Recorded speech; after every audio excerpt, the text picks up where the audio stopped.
Bonjour à tous, à Figaro Live, il est 11h11 et ça vous a peut-être échappé, mais depuis le début de la semaine, la loi santé est en débat au Parlement. Parmi les sujets chauds, les déserts médicaux et l'avenir des hôpitaux vont-ils fermer quand il n'y a pas assez de personnel, quand il n'y a pas aussi assez de patients? Eh bien, voici la réponse qu'a apportée à cette question la ministre de la Santé. C'était dimanche au grand jury RTL LCI Le Figaro. L'engagement que j'ai pris, c'est qu'il n'y ait plus aucune fermeture d'hôpitaux. Et cette mesure, elle répond à cela. C'est-à-dire que des hôpitaux qui aujourd'hui n'arrivaient plus à recruter de médecins, n'arrivaient plus à avoir de l'activité parce qu'ils n'étaient pas suffisamment attractifs. Et même les Français de proximité n'avaient pas toujours envie d'y aller. Ils choisissaient parfois de faire 20 km de plus pour aller dans un autre hôpital. L'engagement que j'ai pris, c'est que ces hôpitaux-là ne fermeront pas. On va les recentrer sur une activité de proximité pour rendre un service à la population alentour. Alors question, pensez-vous que le gouvernement peut enrayer ces fameux déserts médicaux ? On se posait la question déjà l'an dernier, on se repose la question aujourd'hui et vous le voyez, on la pose sur Twitter. Alors vous pouvez répondre sur votre portable, sur votre tablette, sur votre ordinateur. Vous pouvez participer également à cette émission en envoyant vos questions, vos commentaires. On va les partager avec nos décrypteurs. D'abord, rendez-vous sur Twitter, #Figaro Live, #les décrypteurs.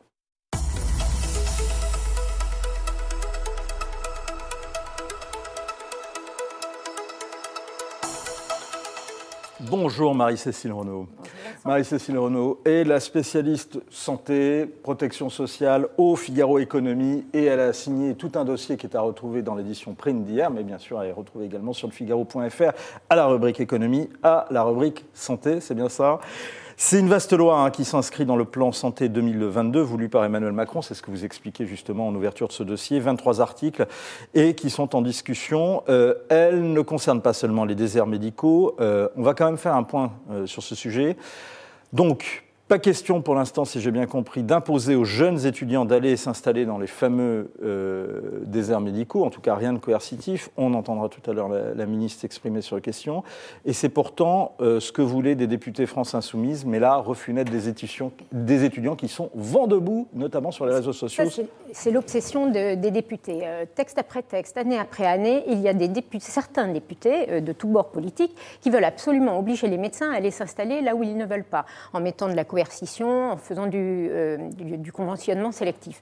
Bon, on a beau expliquer, tous les ministres ont expliqué, tous les experts expliquent que ça ne fonctionne pas. La coercition ne fonctionne pas pour réduire les déserts médicaux. Alors, quelles sont les mesures pour lutter contre les déserts médicaux ? C'est un sujet complexe. Donc, dans cette loi. Donc voilà, une mesure démagogique comme ça. D'accord, les mesures proposées par le gouvernement. Donc la ministre, dès qu'elle est arrivée, s'est attaquée à ce sujet. Elle a fait un plan de lutte contre les déserts médicaux. Alors il y a toute une palette de solutions, mais qui sont du long terme. Par exemple, il y a des incitations financières à l'installation des jeunes médecins. Ça marche ? Ça se met en place, mais il faut que ce soit attractif. L'idée, c'est aussi de mieux coordonner les médecins entre eux, de partager les tâches entre les professionnels de santé, entre tous les professionnels de santé, médecins et les autres. Elle veut aussi mettre en place des consultations projetées. Par exemple, un médecin peut être dans une grande ville et puis dédier une journée par semaine pour aller dans des zones moins dotées. En fait, ça passe par des mesures fines, plurielles, et non pas par une mesure démagogique. Alors là, l'amendement, il y a eu un amendement des députés LFI qui a mis le feu aux poudres parce qu'ils ont traité les étudiants, les jeunes médecins, d'ingrats corporatistes. Alors ça, c'est pas passé. Voilà, et on a vu, ça passe pas chez les étudiants. Mais vous pouvez pas demander à un jeune qui a fait 12 ans d'études, qui souvent est une femme, de plus en plus une femme qui a commencé à faire sa vie, qui est mariée, qui a peut-être des enfants, à aller s'installer dans un endroit où même la poste ne va plus et où le TGV ne s'arrête pas. Enfin, ce n'est pas des déserts médicaux, c'est des déserts tout court. Il n'y a plus rien. S'il n'y a pas de boulot pour le conjoint, s'il n'y a pas d'école pour les enfants, c'est difficile de demander aux médecins d'aller s'installer. Une des mesures phares, vous expliquez, c'est qu'il n'y aura, et on l'a entendu la ministre s'exprimer sur la question, aucune fermeture d'hôpitaux. Non, ça, elle l'a dit très clairement, elle s'y est engagée. Donc, la loi santé, là, ça n'est pas un énième plan de maîtrise des dépenses de santé. C'est un plan d'organisation des soins sur le territoire. Donc, une des mesures phares, c'est de faire une gradation des hôpitaux, comme ça existe déjà sur les maternités. Vous avez des maternités niveau 1, 2, 3 en fonction des complications de grossesse. Donc là, l'idée, c'est que tous les hôpitaux ne peuvent pas tout faire. Notamment parce que ça met en danger la sécurité des patients. Vous ne pouvez pas assurer la même qualité de soins dans un hôpital qui fait très très peu d'actes que dans un hôpital qui en fait beaucoup. L'assurance maladie l'a montré par exemple sur le cancer du sein. La qualité du soin n'est pas le même. Donc là, l'idée, c'est de mettre 600 hôpitaux de proximité qui feront du soin de suite et de réadaptation, de la gériatrie, un deuxième palier avec des centres de soins, des centres de suivi, des hôpitaux vraiment où on soigne. Il pourrait y avoir des petits centres d'urgence, mais ce sera de la proximité. Donc vous pourrez aller, vous, Vincent, vous faire opérer, par exemple, à 40 minutes de chez vous, et puis vous reviendrez dans un hôpital avec beaucoup de sécurité et un plateau technique important, et puis vous reviendrez faire votre réadaptation, vos soins de suite près de chez vous. Je vais vous faire une confidence. 40 minutes de chez moi, c'est Poissy. Justement, il y a un médecin de Poissy qui est avec nous et il va nous dire justement ce qu'il pense de cette loi dans un instant. Mais si je vous suis sur l'histoire des hôpitaux et de cette création d'hôpitaux de proximité, on a un peu l'impression quand même que c'est un peu un ripollinage et que le fossé entre ce qu'on appelle les hôpitaux de province, les hôpitaux de préfecture ou de sous-préfecture et les CHU régionaux, les grands centres, hôpital de Bordeaux, de Paris bien sûr, de Lyon, de Marseille, se creusent. Chacun doit faire ce pourquoi il est compétent. Donc les grands centres de pointe avec des plateaux techniques coûteux et hyper performants prendront les actes les plus pointus et puis il faut organiser le soin. Tout le monde, on comprend bien que tout le monde ne peut pas tout faire et donc il faut mettre en place cette gradation. Mais la ministre a dit qu'elle ne fermerait pas d'hôpitaux, donc parce qu'il y a une crispation, bien sûr. L'hôpital, souvent, dans un territoire, c'est le premier employeur. Donc on comprend que les élus montent au créneau, défendent leur hôpital, défendent les emplois. Mais il y a aussi une question de sécurité des soins. Les pharmaciens, autre mesure de la loi, sont dorénavant autorisés à délivrer des médicaments sur ordonnance. Donc vous dites les infections urinaires, les angines, pardon, pas les injures encore. Est-ce que c'est ce que vous précisez? Alors, les conjonctivites encore? Non, c'est pas encore le cas. Je ne sais pas, mais bon, alors l'idée du gouvernement, c'est qu'il y ait un meilleur, puisque les médecins sont pas assez nombreux, qu'ils sont débordés, c'est qu'il y ait un partage des tâches avec les autres professionnels de santé. Maintenant, ça ne peut pas se faire de n'importe quelle façon. Donc il y a eu un amendement là, du rapporteur Thomas Mesnier, député LRM des Charentes, pour autoriser les pharmaciens à délivrer des médicaments qui normalement sont prescrits sur ordonnance. La ministre est réservée, parce que le diagnostic, c'est le médecin. La distribution du médicament, c'est le pharmacien. Alors certes, le pharmacien, il a fait 6 ans d'études, c'est un professionnel de santé. Mais enfin, vous venez, comment savoir si vous avez une cystite ou une pyélonéphrite s'il n'y a pas d'examen médical du patient, sans connaître le dossier, etc. Alors je sais bien que les pharmaciens, aujourd'hui, déjà, vous connaissez bien votre pharmacien, il va vous donner... mais surtout, c'est une question d'accès aux soins. C'est-à-dire que le week-end, on est malade, on a une conjonctivite. Mais il faut savoir que c'est une conjonctivite. Et ça, c'est le médecin qui peut le déterminer. Un mal aux yeux, un mal à l'œil, et qu'on ne peut pas soigner par un pur dacryum. Oui, mais bon, vous voyez, c'est pas simple. On parle de la fin du numerus clausus. C'est fini le concours d'entrée en médecine? Alors oui. Ça a été voté hier soir. C'était l'article 1er. Donc il suffit d'avoir la moyenne pour passer en médecine? Non. Il n'y a plus de concours. Il n'y a plus ce numerus clausus, il n'y a plus la PACES, la première année commune aux études de santé. Et le CN aussi, le concours de l'internat va être réformé. Maintenant, on ne sait pas très bien par quoi ça va être remplacé. Donc, on casse ce système qui était décrié. Donc, le numerus clausus, c'était un quota de médecins qu'on avait chaque année. Oui, avec... la question, c'est est-ce on garde quand même un classement? Est-ce qu'on garde la ministre a dit les études resteront sélectives. Donc, on ne sait pas très bien par quoi ça va être remplacé, mais ça restera sélectif. Elle a dit également que cette mesure allait permettre d'augmenter de 20% le nombre de médecins. Bon, à voir si les facultés auront les capacités de les former, parce qu'elles sont déjà débordées. Il faut trouver aussi des terrains de stage pour accueillir les étudiants. Il ne s'agit pas de mettre 5 étudiants qui n'apprennent rien parce qu'ils sont trop nombreux. Il faut les former. Donc, il faut avoir les capacités.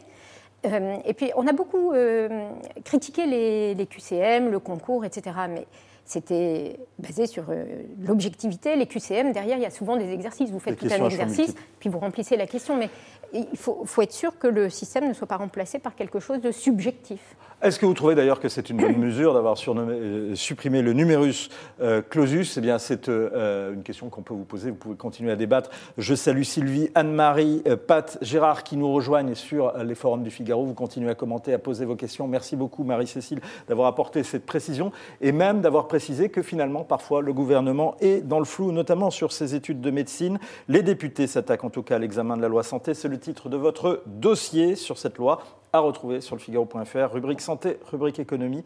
Pensez-vous que le gouvernement, lui, peut lutter efficacement contre les déserts médicaux? C'est la question qu'on vous pose depuis hier soir sur Twitter, #Figaro Live, #les décrypteurs. Et c'est la question précisément qu'on va poser maintenant, chose promise, chose due, à Christian Lehmann, médecin en colère et lui-même dans un désert médical.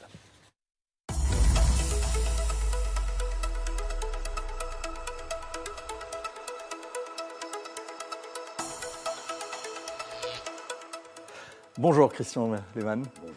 Patient, si vous savez, c'est le titre du livre de Christian Lehmann, d'un de ses livres, parce qu'il est également romancier en plus d'être médecin, mais là on va parler de vérité. Vous êtes médecin généraliste, c'est ça? Tout à fait. À Poissy, dans les Yvelines. A priori, Poissy, dans les Yvelines, c'est une ville, il y a un hôpital, on imagine que c'est bien desservi et quand on vous lit, quand on vous suit, c'est pas justement si bien couvert. C'est une ville qui a 2 autoroutes, le RER, la SNCF, qui est dans un des départements les plus riches de France. Donc on n'est pas dans un désert de services publics. Le discours, ça a toujours été, mais vous savez, les médecins, vraiment, ils sont pas très civils. Ils vont dans les grandes villes et sur le pourtour méditerranéen et ils vont pas en Corrèze. Le problème, c'est qu'on est à Poissy, dans les Yvelines, qu'on était, je crois, à 35 ou 34 généralistes il y a 4 ans et qu'aujourd'hui on est 16. Ça veut dire qu'on est dans une zone de tension, de désertification médicale. Et c'est pas faute. Pourquoi ? Parce que quand vous rendez un métier infaisable, la palisse vous aurait dit, à un moment, les gens ne le font plus. C'est un métier qui est devenu infaisable ou c'est la sociologie de la médecine qui a changé? Est-ce que finalement, comme le dit Marie-Cécile hier dans le Figaro, est-ce que c'est pas la fin de la médecine à papa, le médecin de famille, avec disponible le soir, le week-end? Ce sont des gens plus jeunes qui veulent moins travailler, ou pour reprendre l'analyse de Marie-Cécile, une femme, 2e salaire du couple, à l'agenda surchargé et débordé de papasserie administrative, sans parler de la violence. Mais la société a changé.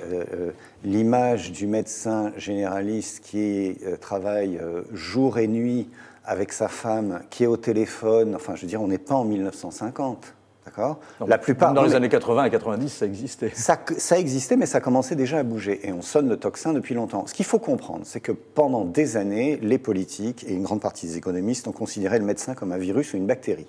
Vous le mettez dans une ville, il va, pour vivre, générer du chiffre d'affaires et de la maladie. Donc, idée géniale, on va diminuer le nombre de médecins, et donc il n'y aura plus de malades. Et bizarrement, étrangement, au bout de 35 ans, on se rend compte que ça ne fonctionne pas comme ça. Alors ce qu'il faut savoir, c'est que les médecins, la pyramide des âges, elle est comme ça, elle est sur la pointe, c'est-à-dire des jeunes, il y en a très peu, et des gens âgés, 60, 65 ans, il y en a beaucoup. Donc chaque année, vous avez un coup de rabot, vous perdez des milliers de médecins qui ne sont pas remplacés par ceux qui vont arriver. Le fait qu'en plus, ils travaillent différemment, ils n'ont pas le nez sur le guidon de 8h du matin à 23h, fait qu'on se retrouve dans la situation actuelle. Elle était prévisible depuis au moins 10-15 ans.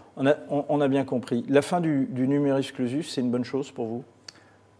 Les études restent sélectives. Les études restent sélectives. Oui, les études restent sélectives, évidemment. N'importe qui ne va pas devenir médecin. Mais ce que je veux dire, c'est que le gouvernement se trouve face à une population qui se sent en déshérence. Je ne parle même pas des gilets jaunes, je parle des gens en général qui disent on n'a plus accès aux médecins, ils se tournent vers les députés. Ces députés qui faisaient la sourde oreille quand les médecins leur disaient on a un vrai problème il y a 10 ans, se rendent compte qu'il y a quelque chose. Donc les plus démagogiques disent il faut la coercition, on va mettre les jeunes... Voilà. Et puis les autres disent il nous faut plus de médecins. Mais on va les former où ? Dans les facultés déjà, les jeunes sont parfois assis par terre, suivent un truc en vidéo, n'ont pas assez de profs. Il y a pas, je veux dire, si on réforme au rabot, Écoutez, moi je ne sais pas. Moi je ne suis pas ministre. Je suis sur le pont du Titanic. J'ai prévenu pendant des années. Je fais partie des vigies. Maintenant j'ai de l'eau jusqu'aux genoux. Je peux juste dire, on est en train de couler et il y a des responsables politiques à ça. D'accord. Donc ça, vous avez été lanceur d'alerte. Aujourd'hui, de votre point de vue, quelle serait, je ne sais pas, une piste de solution? S'il y avait une solution? Alors déjà, rendre l'exercice de ville économiquement viable. Augmenter les tarifs. Alors, que ça soit une augmentation des tarifs, que ça soit une autre façon de payer les médecins, parce qu'augmenter les tarifs, ça veut dire que chaque patient va devoir payer plus. Que ça soit mieux remboursé, je ne sais pas. Mais ce qui est certain, c'est qu'à 25 €, vu le tarif de l'immobilier, vous n'allez pas avoir un jeune généraliste qui va s'installer à Paris dans le 16e. Donc, vous allez créer des pseudo-centres de santé, maisons de santé, qui ont un coût très très important de fonctionnement. Et vous allez finir par demander d'abord à des municipalités ou des départements de les payer, puis ensuite demain à des assurances et des mutuelles de mettre la main dessus. Un dernier point, Christian Lehmann, quand vous regardez cette loi, ce que vous en savez en tous les cas, est-ce qu'elle va dans le bon sens? Elle peut notamment enrayer ce problème de déserts médicaux? On joue du violon sur le pont du Titanic. On essaye de dire... Macron et Agnès Buzyn essayent d'expliquer qu'ils ont pris le problème à bras-le-corps et que ça va changer. Mais rien de ce qui est fait là ne va changer la désertification en cours. Par exemple, on dit aux médecins, vous aurez des assistants médicaux pour vous aider à condition que vous vous mettiez ensemble parce que l'exercice isolé n'existe plus. Et donc on dit à une tranche de médecins qui ont 60-65 ans, barrez-vous, vous êtes obsolète. Merci beaucoup pour ces premières précisions. On va continuer ce débat parce qu'il y a un certain nombre de questions. Pat, notamment, qui dit on brade la médecine et pendant ce temps-là, à la CMU, ces très nombreuses fraudes nous coûtent des milliards d'euros.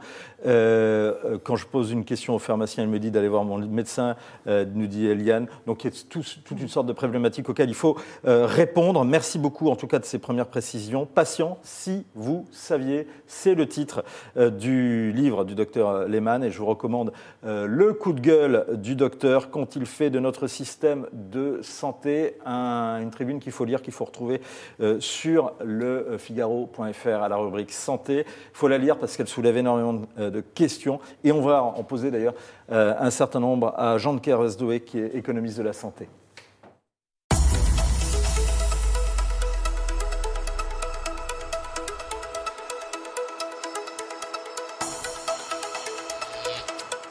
Alors Jean de Kervesdoé, il a écrit beaucoup de livres, notamment contre les éoliennes, que je vous recommande bien. On n'est pas forcément obligé d'être d'accord, mais en tout cas c'est assez revigorant et c'est assez convaincant, même si ça donne matière à débat. C'est pas pour ça qu'il est là aujourd'hui. La santé rationnée, un mal qui se soigne, c'est le titre d'un autre de ses livres, d'un de vos livres. Citoyen désespéré, c'est un pseudo, pointe une clinique privée à Perpignan, bien connue pour ses dépassements d'honoraires. On voit aussi dans les cliniques des médecins accoucheurs faire payer très cher une présence in extremis alors que le travail est parfois bien engagé. C'est pas ça qui coûte trop cher aujourd'hui à la santé. C'est très difficile de répondre au trop cher. C'est-à-dire que, alors on peut avoir une les dépassements d'honoraires, par exemple. Oui. Alors, les dépassements d'honoraires pourraient, dans certains cas, être justifiés. Parce qu'il y a un problème économique qui est très simple, qui est l'accès aux biens rares. Et si vous considérez qu'il en est des médecins comme des violonistes, comme des plombiers, il y en a des très bons et des journalistes, et il y en a d'autres qui sont moins bons. Si vous n'avez pas de système de prix, vous avez donc un système de file d'attente. Et il se trouve que le piston, en général, est beaucoup moins démocratique que l'argent. Alors, il se trouve que, par ailleurs, nous avons un système dit du secteur 2, mais où les honoraires sont libres, mais qui est un système du secteur 2 dont je suis par ailleurs un défenseur quand la qualité est derrière. Mais curieusement, ce secteur 2 est aujourd'hui sans contrepartie. Et donc c'est de ce point de vue-là discutable. Et ça conduit à ce que vous soulignez et aux exemples qu'ont pris nos auditeurs. Il faudrait donc des contreparties quand on va voir le temps, par exemple. Des dermatologues, des gynécologues de qualité. Le temps, par exemple. Donc, si vous voulez une consultation de médecin en France, c'est en moyenne un quart d'heure. Donc vous voyez le quart d'heure à 25 € €. Apparemment, ça fait 100 € par heure. Mais en fait, c'est moins que ça parce que les médecins ont au moins 5 minutes chacun après de travail administratif. Donc la rémunération d'un médecin au secteur 1 aujourd'hui, c'est en gros 75 € de l'heure. En gros, un ouvrier spécialisé. Quel regard vous portez sur la loi santé, la transformation en hôpitaux de proximité, la présence d'assistants médicaux capables de décharger les médecins et de pratiquer quelques soins, ou la délivrance de certains soins par les pharmacies, alors que parfois il fallait aller avant chez le médecin? Je pense comme Christian, c'est-à-dire que ce n'est pas une loi qui va changer le cœur du système. En gros, si vous voulez. Et quand on dit on va garder tous les hôpitaux, c'est un jeu de mots. En partie. C'est-à-dire qu'entre l'hôpital de Paris, parce que c'est considéré, l'assistance publique de Paris, c'est considéré comme un hôpital, et un hôpital des petites villes de province, c'était déjà le cas. Et en gros, de garder le nom n'est pas le sujet, parce qu'en France... Donc il y a une forme de ripollinage, j'ose pas dire, une forme d'imposture dans cette loi? Non, pas d'imposture, mais enfin bon, c'est politiquement correct. Voilà. Donc, oui, mais il faut que nos éditeurs comprennent quelque chose qui n'a pas encore été dit, et qui est mondial. Alors, c'est très simple. Il y a 700 000 articles publiés chaque année dans des revues à comité de lecture. La déontologie médicale française fait l'hypothèse que les médecins les ont tous lus, ces articles en anglais, par ailleurs. Alors ça conduit à une surspécialisation. Vous allez voir, c'est central de comprendre ça. Donc, quand je suis né, en 1944, il y avait des chirurgiens. Ensuite, il y a eu, dans les années 60, des orthopédistes. Aujourd'hui, il n'y a plus d'orthopédistes. Il y a des spécialistes de la main, des spécialistes du genou, des spécialistes de l'épaule. Et je demandais à un chirurgien taille qui me disait qu'il était spécialiste de l'épaule, s'il était l'épaule gauche ou l'épaule droite. Mais il y a une trop, par exemple, il manque des généralistes sur certaines parties. On parlera des généralistes après. Non, mais ce que je voulais, c'est par exemple, les gens se sont trop spécialisés dans leur domaine. Non, c'est inéluctable. C'est mondial et inéluctable. Donc, ce n'est pas la peine d'essayer de se battre contre ça, parce que c'est lié à la maîtrise des techniques. Aujourd'hui, aux États-Unis, alors ça, c'est Donc, qu'est-ce que ça pose comme problème?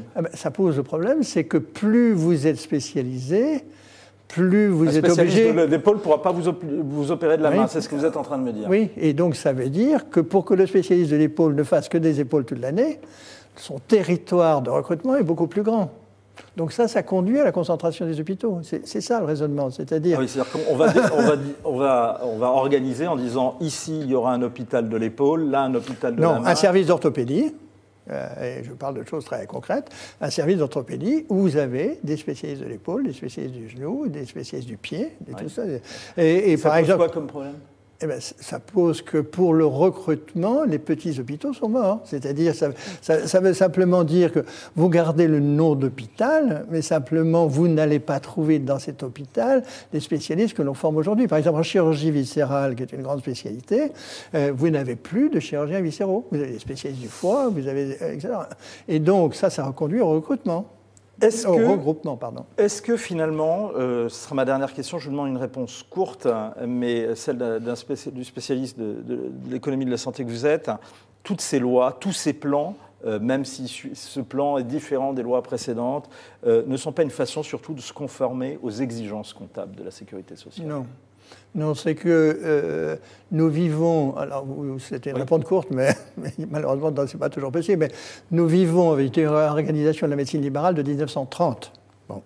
Un système du paiement à l'acte qui a été érigé en principe religieux par la corporation qui date de 1930. Bon. Et il faut donc trouver d'autres manières de payer les médecins. Vous demandiez à Christian, qu'est-ce qu'il faudrait faire?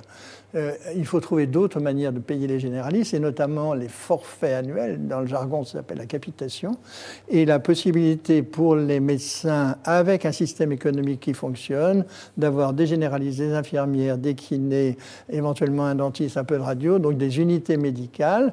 Alors, idée autour de laquelle on tourne, mais sans jamais prendre les bonnes décisions qui permettent que économiquement ça tienne, sans subvention, sans avis d'un fonctionnaire de l'ARS. Merci beaucoup pour ces premières précisions. On va y revenir. Hein. Il y a un certain nombre de questions, notamment Sylvie qui dit « Chez moi, si on prend rendez-vous chez l'ophtalmologue, on a le rendez-vous un an plus tard. » Rassurez-vous, Sylvie, j'ai envie de vous dire, si vous prenez rendez-vous avec un ORL dans le quartier du Figaro, vous êtes condamné exactement à la même attente. Je ne sais pas si ça vous rassure, mais justement, on va demander à nos décrypteurs ce qu'ils en pensent. En tous les cas, on revenait justement sur cette question d'obliger des jeunes étudiants à s'installer dans certains déserts médicaux. Est-ce que vous pensez que c'est une bonne idée ? idée. En tous les cas, voici la réponse qu'a faite Agnès Buzyn, encore une fois au grand jury RTL, LCI, Le Figaro, ce week-end. On l'écoute et ensuite on reprend vos questions. Vous continuez à nous les poser. Quand vous avez une profession qui est insuffisante en nombre et qu'il y a des milliers de postes ouverts partout, les médecins qui déjà n'ont pas envie de s'installer aujourd'hui, ne veulent pas l'exercice libéral, qui veulent un exercice salarié, ils échapperont à l'installation obligatoire en allant choisir un exercice salarié dans un centre de santé, en médecine du travail, en médecine scolaire. En sortant du système libéral. Et en fait, ils sortiront du système libéral. Or, ce que nous cherchons à faire, au contraire, c'est à inciter les jeunes à aller s'installer et à choisir l'exercice libéral qu'ils ne souhaitent plus aujourd'hui. Donc toute mesure coercitive qui oblige les jeunes à s'installer va être contre-productive, c'est ce que j'explique aux élus. Marie-Cécile, Agnès Buzyn, qu'on vient d'entendre, nous dit Gourou 51, pourquoi n'attend-elle pas les propositions du grand débat avant de faire passer sa loi à l'Assemblée ? La santé n'était pas dans les thèmes grand débat. Et pourtant, vous dites que c'est quand même un thème qui a émergé du grand débat. C'est une préoccupation qui a émergé. Donc, la loi, elle a été lancée. Ils veulent aller vite, notamment parce qu'il y a ce volet formation.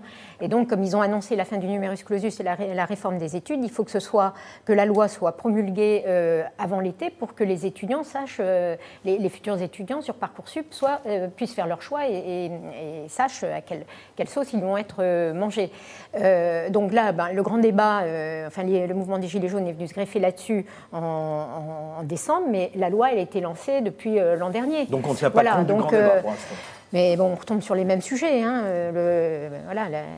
On retombe sur les mêmes sujets que ceux qui sont quand même traités dans la loi. Les sujets étaient bien identifiés, déserts médicaux, manque de médecins, délai d'attente, etc. C'était connu.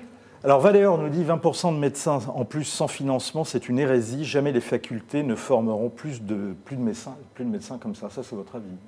Oui, on en est au point, d'ailleurs, je ne vous ai pas coupé, mais Agnès Buzyn a dit hier, et ça a été vu dans la presse médicale, que de toute façon, cette histoire de changer la première année d'études, ça serait repoussé d'1 an parce que les doyens lui ont dit tout de suite, mais on est incapable de mettre ça en place pour l'année 2019-2020. Donc, c'est des effets d'annonce, et on se rend compte qu'une fois que les effets d'annonce ont été faits pour qu'on donne l'impression à la populace qu'on s'occupe du truc, il n'y a rien derrière qui suit. Ça reste très flou sur le système de remplacement, la sélection. Mais il faut que nos auditeurs comprennent qu'il y a 3 numerus clausus. Donc il y a un numerus clausus entrée 2e année de médecine. Il y a un 2e numerus clausus partage spécialiste généraliste qui a lieu donc au moment du concours de l'internat au bout de 5 ans. Et puis enfin, il y a un numerus clausus à l'intérieur des spécialistes. Donc combien de psychiatres on forme, combien de gynécos, combien, etc. Et tout ça, ça a été la politique de Gribouille, et c'est pas demain matin qu'on va changer 50 ans de politique. Et alors, il est très bien que le gouvernement s'y attelle, mais on n'y est pas.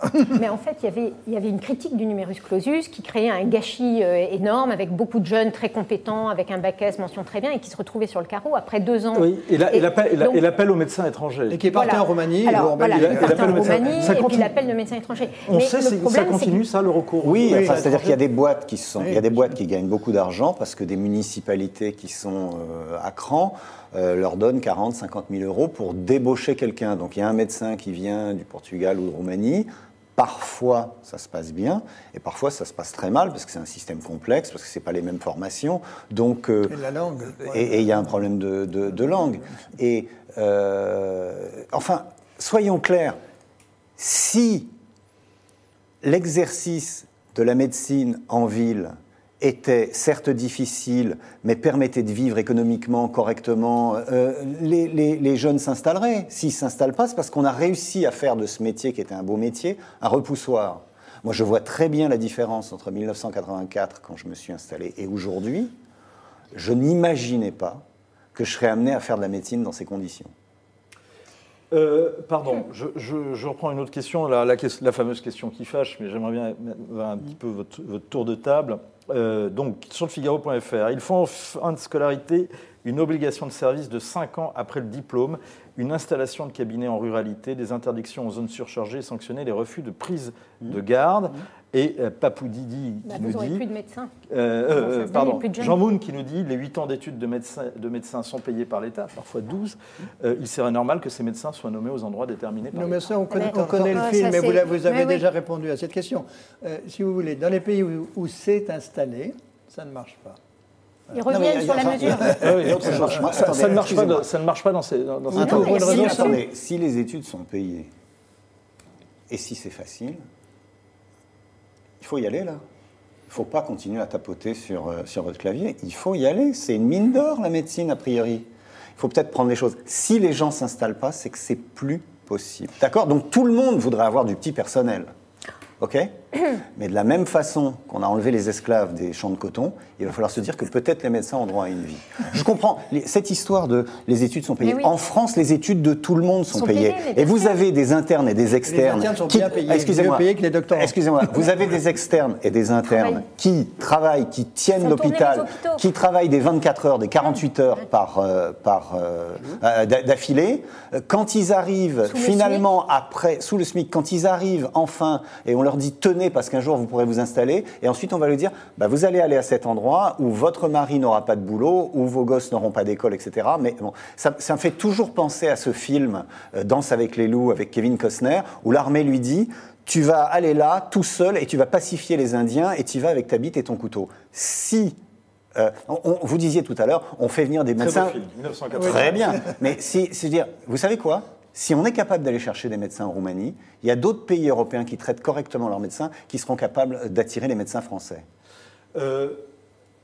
Juste, en tout cas, c'est une question qui revient assez souvent et qui revient encore dans le débat. Il y a juste une précision. Ce qui est vrai, c'est que là où il y a une mutation, et même pour les gens de notre génération, donc autour de la quarantaine, c'est qu'on a connu encore la médecine un peu de papa, c'est-à-dire on était malade le week-end, on allait voir, on avait le médecin qui venait, ou il y avait un médecin de garde, ou comme ça. Ça, c'est fini. On a une conjonctivite, je reviens le week-end, on doit repartir à l'étranger ou comme ça, on ne peut plus être soigné, sauf à aller dans les... Alors, je sais pas, attendez, il y a une permanence des soins qui est organisée, il y a des médecins qui sont de garde sur des points de garde identifiés, c'est le cas chez nous à Poissy, tous les jours fériés, tous les dimanches, il y a un médecin qui est là pendant 4-5 heures par jour, justement pour éviter ça.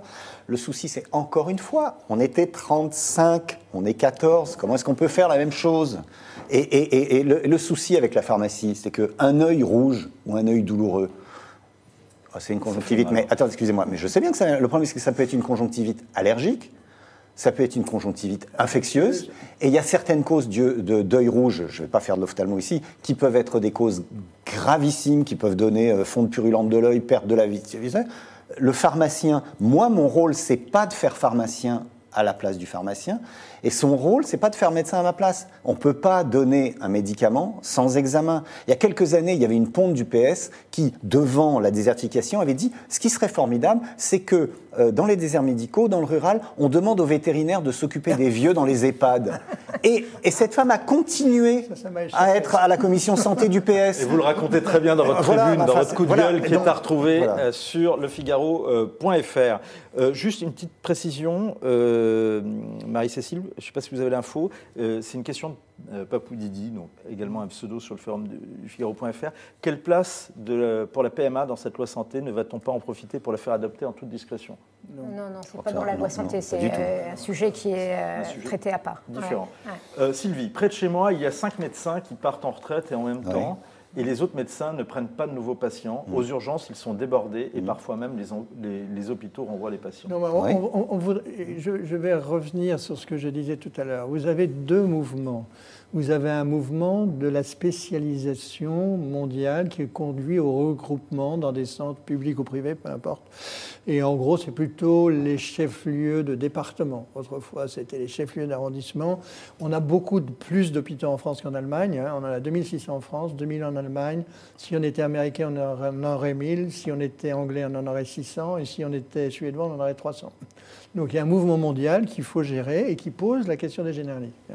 Les généralistes, on n'arrivera à résoudre ce problème que si on donne du statut, de la rémunération et de la liberté, avec des conditions saines d'exercice, non pas remplies par des paperasses et des ajouts.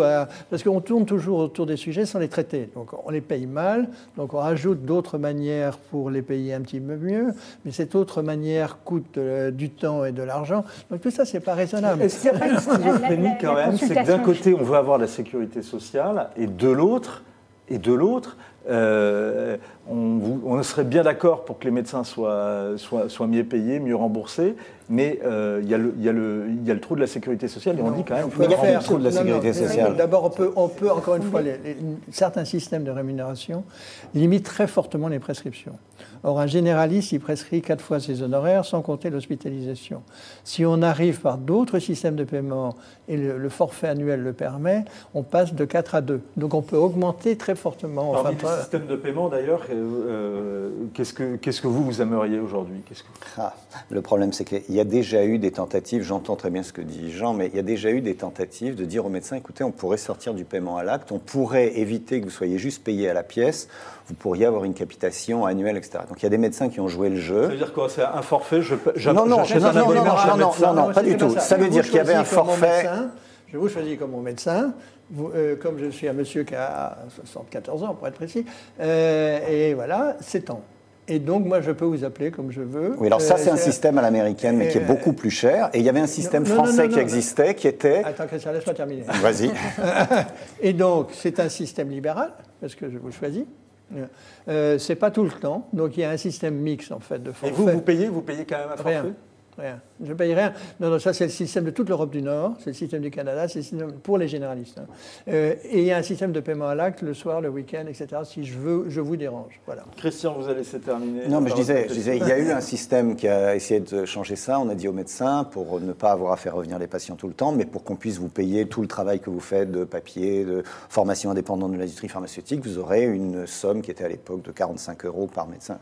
Ça a été effacé du jour au lendemain pour des raisons politiques. C'est une bonne idée, en plus, comme tu sais, c'est toujours marginal. Ça. Voilà, bon, donc il y avait quand même 15% des médecins qui allaient, ça a été retapé. Aujourd'hui, on est devant une profession qui a absolument plus confiance dans la négociation avec le ministère, avec la Caisse nationale d'assurance maladie, qui est au bout, dans lequel vous avez surtout des gens, encore une fois, âgés, c'est-à-dire qu'il y a plus de médecins entre 55 et 65 ans qu'en dessous, et ces gens-là, le président Macron leur dit, fort de sa jeunesse et de sa fougue, de toute façon, le médecin isolé, ça n'existe plus, en 2022, il n'y en aura plus. Ça Effectivement. va devenir l'aberration. Voilà, ça va devenir l'aberration. Donc vous dites à un segment non négligeable de ceux qui restent et qui tiennent, c'est-à-dire vous allez on dirait un général en 14 qui va dans les tranchées et qui dit, oh, de toute façon, demain, ça sera tout mécanisé, donc vous, là, dans la boue, les trucs, vous pouvez aller vous faire foutre. C'est vraiment une idée lamentable. Alors je réponds aux ordres de mon oreille qui me dit qu'il nous reste 2 minutes. Sur la tarification, on va en reparler dans le budget de la Sécu, le prochain budget à l'automne, parce qu'il y a toute une réforme qui doit être mise en place justement pour aller vers une tarification davantage au forfait et moins à l'acte. Je voudrais qu'on réponde à une autre question, celle de Sylvie, également celle d'Ezox, et la télémédecine, et également le dossier médical partagé, c'est pour quand? C'est depuis 2004. Douste-Blazy vous a expliqué en 2004 qu'en 2007, tout le monde en aurait. La réalité, c'est qu'il y en a, mais qui sont vides, que informatiquement, c'est un empilage de PDF dans lequel on ne peut rien rechercher, il n'y a aucune synthèse, c'est la traduction. Non, mais ça ne change rien. C'est la traduction. Pardon. Oui, sans le payer. C'est la traduction informatique de la grosse fiche carton du médecin de famille des années 50 dont vous me parlez. Vous savez, la grosse fiche dans laquelle on ne retrouve plus rien. Sauf que c'est informatisé. Ça a été relancé à l'automne. L'objectif, c'est d'en avoir 40 millions ouverts d'ici 2020. Oui, avec rien dedans. Mais il faut un volet de synthèse pour que le médecin puisse avoir toutes les informations en un clin d'œil. Christian a tout dit. C'est vrai de la télémédecine et du dossier médical informatisé, et sur lequel j'ai beaucoup travaillé, beaucoup écrit et un peu investi. Ça ne marche pas beaucoup. La télémédecine permet éventuellement pour les surspécialistes... ça ne marche pas, ça peut marcher? Non. Parce que, en EHPAD, ça peut être... oui, mais enfin, j'ai vu des oui, moi aussi, téléconsultations en EHPAD, c'est bluffant. moi aussi. Mais ça marche techniquement. Oui. Mais ça marche techniquement, mais la France, c'est pas le Sahara. Donc, les patients comme les médecins, ils aiment bien toucher. Oui, mais en EHPAD, ça permet de ne Non, pas mais bien déplacer sûr, les personnes âgées, c'est plus bien sûr, confortable bien sûr. et c'est bluffant. Oui, mais Enfin, c'est beaucoup moins que... Si vous voulez, moi, je m'occupe d'un grand centre de rééducation pour handicapés, où on a depuis assez longtemps tout ce qu'il faut pour la télémédecine. Et l'année dernière, on s'en est servi 3 fois. La messe est dite. Alors, je terminerai en partageant donc des témoignages, notamment celui de Roxane, donc Gérard, qui dit « On a paupérisé la médecine générale et on l'a dénigrée. Voilà le résultat 20 ans après. » Et c'est exactement ce que nous a dit Christian Lehmann et Jean de Kervesdoé. Roxane, sur le numerus clausus, une belle pagaille et des injustices en perspective. La réussite scolaire avec anonymat est la seule garante de l'égalité face au diplôme.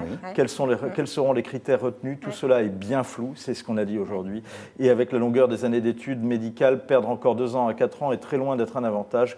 Courage à ces étudiants, le parcours va être plus long et plus injuste. En tous les cas, on les salue. Merci beaucoup de nous avoir suivis. On va continuer à suivre ces questions-là. La France, ce n'est pas le Sahara, mais c'est parfois des déserts médicaux. Est-ce que vous pensez que le gouvernement peut enrayer justement ces déserts médicaux? C'est la question qu'on vous a posée sur Twitter, #FigaroLive, #lesdécrypteurs. Et vous êtes sceptique, puisque vous avez répondu non à 69%. Merci d'avoir participé à cette émission. Demain, on revient sur une autre question qui est à la frontière à la fois du social, de la santé. C'est la journée mondiale la journée mondiale autour de la trisomie. Et on va avoir des spécialistes pour nous faire le point sur l'avancée dans ces domaines, à la fois l'avancée scientifique et la prise en charge. Vous pouvez continuer à commenter. Dans un instant, Aurore Berger est l'invité du talk, c'est la porte-parole de La République En Marche. On reviendra notamment sur les débats sur la laïcité à La République En Marche, comme on l'a abordé hier. À 16h, Figaro Live Music reçoit Clément Froissart, jeune homme plein de talent, promis à un brillant avenir. C'est en tout cas la promesse qu'on a faite au Figaro Culture. Donc rendez-vous à 16h en direct sur Figaro Live, puis 1 heure plus tard dans Point de Vue, 17h, présenté ce soir par Guillaume Roquette.